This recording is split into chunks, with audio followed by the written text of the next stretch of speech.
Kumaripas ng takbo at halos masuksok sa hagdanan si Senator Bato de la Rosa. Ang habulan sa Senado, si de la Rosa nasugatan pa at meron pang natumba. Matapos yan, nagkasugat si de la Rosa. Nako po, heto na ang matinding sinapit nitong si Bato. Biglang nanlaban sa NBI, sugatan, duguan. Alright, welcome back to my YouTube channel. I'm Andy's Vlog. Latest update, mga mahal kong taga-subaybay. Hindi naman po lingid sa inyong kaalaman na itong si Bato kahapon ho, araw ng Lunes, ay biglang lumitaw diyan sa Senado. Subalit hindi niya po alam na mayroon pong nakabang, nahuhuli po sa kanya na mga NBI. Subalit lumaban ho, sugatan, duguan. Isang like ko sa video na ito kung nagustuhan niyo po. Please subscribe my YouTube channel. Nako, ay bago ko po ibahagi sa inyo ang complete details nito, ay kinompirma ho ng ICC, tagapagsalita mismo ng ICC, na legal ang warrant of arrest na sinisilbi kay Bato. Talagang secret warrant nga eh. Ganyan dapat para at least makahuli kung sino ang dapat tulihin. So kumpirmado, hindi ho po piki, kasi kumakala to na piki daw ang warrant of arrest. Nagsalita na ho ang ICC kagabi at kinumpirma nila na galing sa kanila ang ICC warrant. So dalit salita ay legal. Ito po ang bigyan po natin ng highlight na latest update kay Bato Diano sa loob ng Senado. Sa nanlaban ho sa NBI at nagkaroon po ng habulan at may sugat po si Bato. Lumaban po sa NBI. Ano po ang nangyari dito po sa mga NBI? Nahuli na ba si Bato?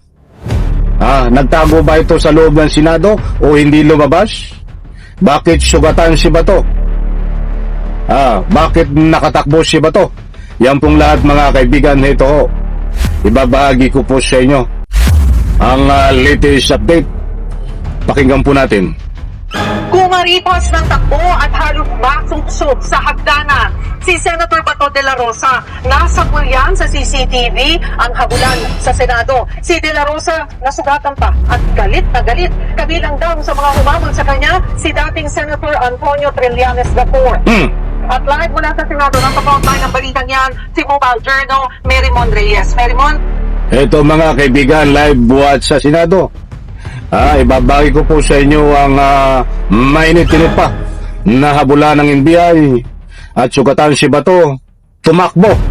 Ito po, mga mahal kong taga-subaybay, huwag nyo pong kaligtaan panoorin kung paano tumakbo si Bato, kung paano lumaban si Bato at kung bakit siya nasugatan. Ito.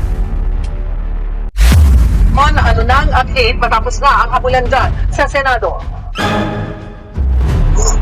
Cheryl, kanina, pagkatapos ng unang mosyon ni dating Minority Leader, ngayon Senate President Alan Peter Cayetano, na magkaroon ng pagbabago sa liderato dito sa Senado, nabanggit niya nga na nandito raw sa building si Senator Bato de la Rosa, at pagkatapos ilang minuto lang yan, pumasok ng session hall itong senador. Tayo mismo na malapit doon sa rostro, narinig natin bago pumasok ng session hall, may kaunting kalampog na narinig tayo bago pumasok itong si Senator Bato de la Rosa. At umaga pa lang kasi kanina, Sherry, umuugong na yung informasyon na may mga kawani ng National Bureau of Investigation na nakatakdang pumunta dito sa Senado para arestuhin ang senador. At kaninang hapon nga ay dumating ang mga ito, at ang sinasabi naman ni Senator Bato de la Rosa humarang daw sa kanya, humadlang para daw sa kanyang pagpunta dito sa Senado. At ang kuha ng CCTV sa hagdanan paakyat ng Senado, kitang kumakaripas ng takbo si Bato. Sa isa pang kuha sa hagdanan, kitang nadapa at halos masubsob ang senador, pero agad-agad siyang bumangon at tumuloy ng takbo.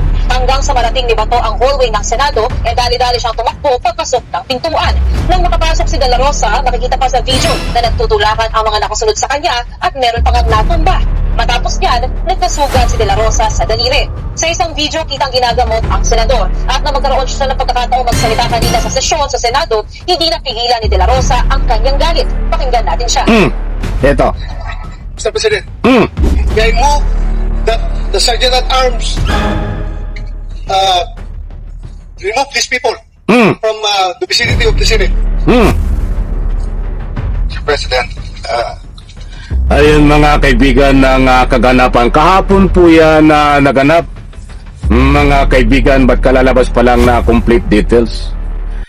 Maliwanag ho, mga mahal kong taga-subaybay, na itong si Bato ay nasa loob ng Senado. Nagkaroon po ng habulan kay Bato at ang NBI. Subalit habulan din naman ang NBI, bigla nakapasok si Bato sa loob po ng Senado doon po sa ginaganap ang sesyon botohan ng Senate President, kaya nakahabol ng boto ng 13, kaya hindi po siya naaresto doon. Maliwanag din po diyan na itong si Bato de la Rosa ay nanlaban sa NBI, tumakbo at nagkaroon po ng sugatan si Bato. Yung kanyang daliri ay may sugat at halos mapasubsob siya, mga kaibigan, doon sa kanyang daan na tinatakbuhan. Actually, mayroon pong CCTV na kung paano siya lumaban sa pagtakbo. Mga kaibigan, ipapakita ko po sa inyo sa next vlog. But ito po ay hindi fake news. Ito po ang latest update. Hindi pa nahuhuli itong si Bato. Nandiyan po sa loob ng Senado, nagtatago at kinanlong ho. Kinupkup ng kapwa nila senador, at yun daw po ang kanilang mga hakbang para proteksyonan itong si Bato de la Rosa. Hindi po tayo nagbibigay dito ng mga fake news, sapagkat kung nasabi natin na itong si Bato ay lumaban, sugatan, ay yan po naman ang buong katotohanan. Talagang may sugat si Bato, lumaban sa NBI ng takbuhan, kaya hindi po na-aresto. Abangan po natin ito mga kaibigan, dahil hindi po natin alam dito kung ano ang mga galawan ng NBI na kanilang pinaplano.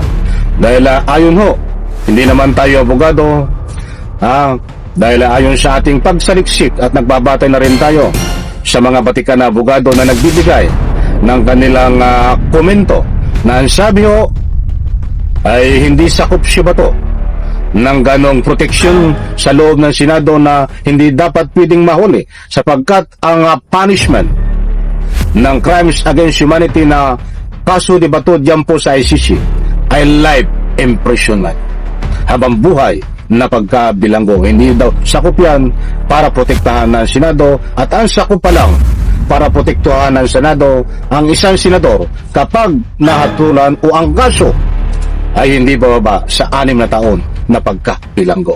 Malaki ang pagkakaiba, di ba? So abangan po natin kung anong mangyayari dito. Hindi pa nahuhuli si Bato, kaabang-abang ho ito, ma-action ang paghuli.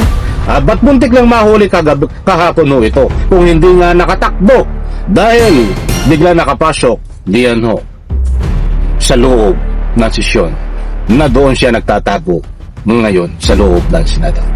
Maliwanag mga kaibigan, isang like, isang share sa video na ito. Maraming salamat po. Abangan ang next vlog ko, dahil ang eroplano na sasakyan ni Bato ay nakahanda na po diyan kung saan siya nakaparking. Nako, matindi ho ito.